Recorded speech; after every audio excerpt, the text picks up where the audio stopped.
Okay guys, check natin to. Complain. Hindi lumalamig. So crap.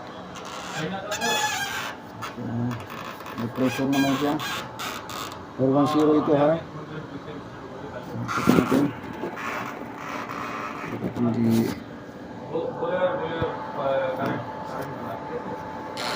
Ayan.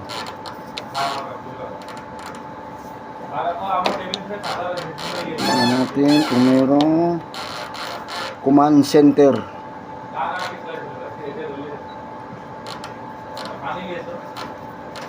Volt 220.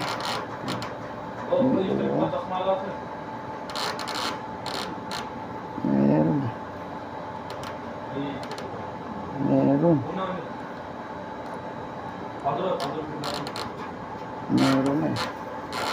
Meron siya. Buksan natin. So ito na, nabuksan na natin. So merong air 1.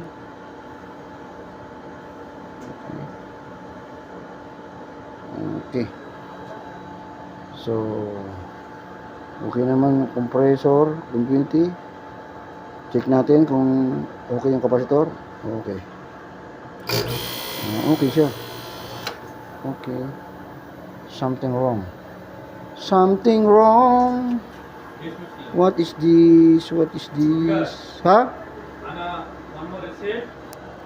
Then again breaker on.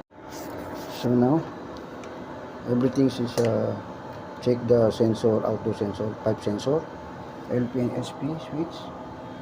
So still not working, but the sensor in the HPLP is good. That is the model. Model and serial number. So I think there's something wrong here. So this one, we will check where is this. I think somebody removed this one from here. So I will put in one. I will take another side. So I will put him in. Let him see. The blink.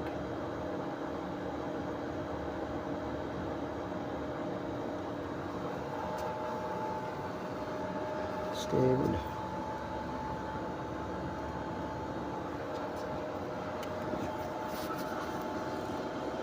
Okay, mga kateknisyan, yan, papalitan natin siya ng bolt, yung bolt slow. Ito ang bago. Okay, wala naman siyang error sa indoor.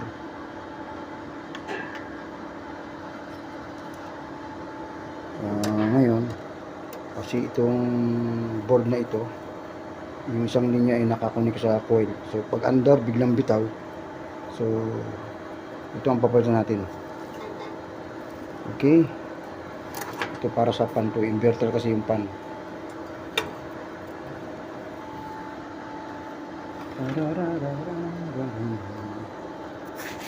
Crap.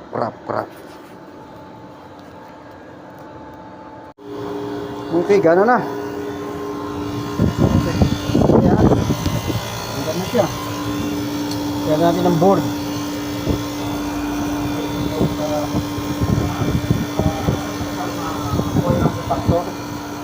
Ito ang kanyang communication board control.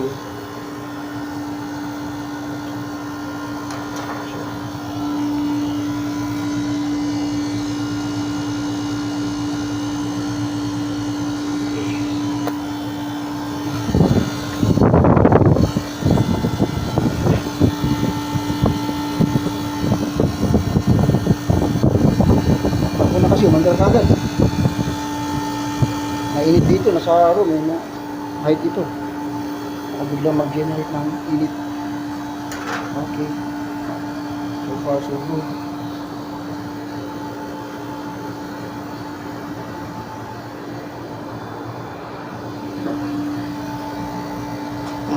Narinig.